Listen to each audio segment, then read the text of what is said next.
Okay, so now, if anyone remembers, when was it? I think it was either in '09 or 2010.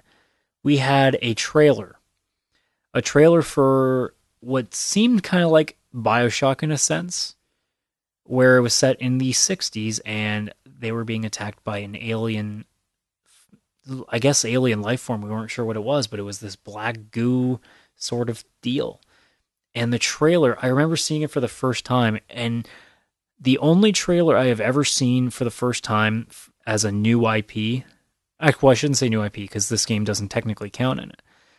But the only trailer that I've seen as the first reveal of something that has been that has gotten my attention more than this current one I'm about to talk about was Watch Dogs. Right after that was the trailer for the first person XCOM shooter.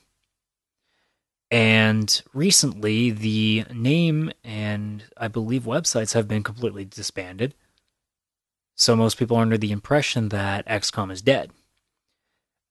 It seems that that's not the case, but they are just simply rebranding it because 2K has registered some names like What Happened in 62 and something they are calling The Bureau, which somewhat makes sense because it seemed like the guys that you were playing as in the trailer were like government agents.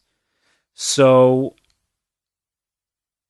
I think this is probably the smartest thing they could be doing. If this is really what it is, where they're going to rename this game The Bureau and have it out. Apparently, too, that there's a rumor going around that they're switching it from a first person to a third person shooter, which to me doesn't make a difference. I'm good with whatever. If it looks anything close to like what the trailer was, I'm game. You have my money already. Just let's get this going because it's been delayed so many times now. And I think it's the smartest thing for them to have taken the XCOM name away because people were just furious when that came out because they assumed that this was the next XCOM. They've been waiting 15 years for it and they were going to get a shooter. And then obviously Enemy Unknown came out, which in its own right, minus all the bugs, was a phenomenal game in itself. And it's one of the very few strategy games that I can actually get into. So I think it is really the smartest thing, if this is the truth, that they are going to rename this game The Bureau and release it as a third-person shooter. You know, it's kind of a funny thing about, you do something, you take a series that people adored, and then even if you tweak it slightly, you'll piss them off in an instant. It's like how even Tomb Raider fans were pissed at the new game because it was good for once,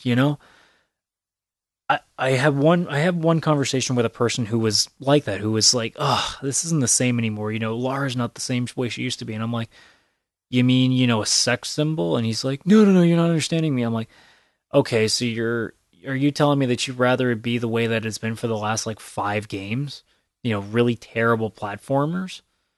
And he goes, "Well, it's not the same anymore." I'm like, "That's why it's good now, because it's gotten a fresh coat of paint." So with XCOM, you know what?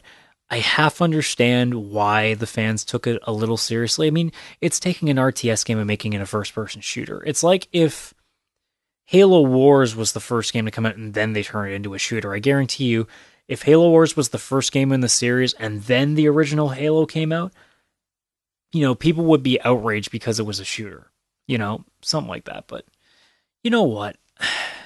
People have got to understand this industry that right now the first person shooter is the most popular game type, and that's thanks to games like Call of Duty and Battlefield.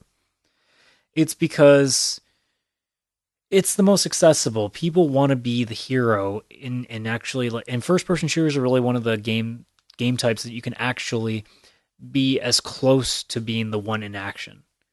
In the case of a JRPG, you are the hero, but you're not really the hero. You're only walking and telling him, "Oh yeah, you need to attack that guy." You're not being the aggressor. You're not taking the shots. You're not moving in every aspect, making every single decision. Like the way Black Ops 2 story was, where you were actually making active decisions and being the guy who was firing the gun. It was an interesting take because you really did feel at some points that you were in full control of what was going on around you. Minus anything that was obviously scripted. And I think in a first-person shooter, it's just something that you don't. It's going to sound. I'm not trying to insult anybody, but it's something that requires probably the least amount of intelligence to do. It's simply look at all these guys here. You're holding a gun. You know that this trigger is what shoots it. Have fun. But in a game like XCOM, in the case, because I've never played the original, but in a case like Enemy Unknown, I guarantee you so many players probably, if they ever tried it and had no experience in RTSs, were looking at it going, what the hell am I doing? You know? So I understand why a lot of games go the route of the first person shooter. I also understand why fans make a bit of a fuss about it. But at the end of the day, you have to understand that these decisions are made because they're trying to make sales. They're trying to make sales, and I just repeated myself, sorry. But they're trying to release their product to the widest audience they can because, quite frankly, right now, they're looking at the numbers that Call of Duty and Battlefield are putting up and thinking, we want those numbers. It's why it's bugging me that games like Tomb Raider and Sleeping Dogs are not making the sales that they were supposed to, which is a stupid thing to say. Like, you can never expect sales to come out the way that you want them to. And that's why you're supposed to budget your game to a reasonable amount so that you can make a profit. It's like, I guarantee you that if Tomb Raider decided not to have a multiplayer mode, and don't get me wrong, the multiplayer mode's really good. I mean, I've seen a lot of people having fun with it. Even the Rooster Teeth guys have done 2 Let's Plays with it, and it seems like they might do more because they really enjoy it. But I mean, when you spend that extra amount of money and extra amount of time on a multiplayer mode in a game that's never had multiplayer before, sorry, I'm technically wrong because Guardian of Light had co-op, but when you put something like that into a game that doesn't necessarily need it, I guess is probably the better word. Like, you're asking for trouble because now you're going to have to expect almost another 500,000 sales just to make up for that. So you're asking a lot from a game that, quite frankly, it doesn't have the same reach like a Call of Duty does, and especially when a game like Tomb Raider, which has been a terrible series for such a long period of time, has got such a bad reputation from people. Why are they going to buy a game even if it ends up being as amazing as it was? Like, some people have such a bad place in their heart for it right now because it's killed them. It's completely turned them off. So you really have to be careful with what you do. I mean, rebooting a game like that was a great idea, and they did a phenomenal job of it. I'm so happy that series is still going now because of it. But I'm also worried now because they might not continue it just because it didn't make the sales numbers that they thought it would. Because apparently every game is going to sell, 10 million copies. You got to understand that most games will not. And you think of games like Dark Souls, which is making a phenomenal amount of money because they budgeted their game properly. You have to just do the right things with it. So with a game like, the Bureau, I guess is the name that it's probably going to be now, here's hoping that they budgeted properly. Here's hoping that, they're taking the information that they had and they're making the correct decision on how to release this game and how to get the most out of it. Because games like that, games like the XCOM shooter that we first thought it was going to be, that's a game that I really want to play, and that's a game that I wish would keep being made because it's new, it's fresh, it's different. And for certain games to be fresh, be new, and be different, and not make money, it turns developers off. It ticks me off when, like, the biggest example I have of something that I am so mad didn't make the money it needed to, and something like that will never get made again. The film Scott Pilgrim vs. the World, which is my most favorite movie, and I've turned so many people onto this movie.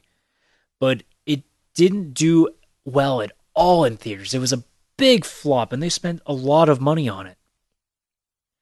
And because it didn't make that money, I guarantee you a lot of movies now are going to be very, very hesitant to include game, references in their movies and have styles like that. Because they figure nobody's going to want to watch it. They'll want to watch, the next scary movie, which I'm happy to think is that it didn't actually be the number one in the box office, which I'll get into later when I do my review of 42. So,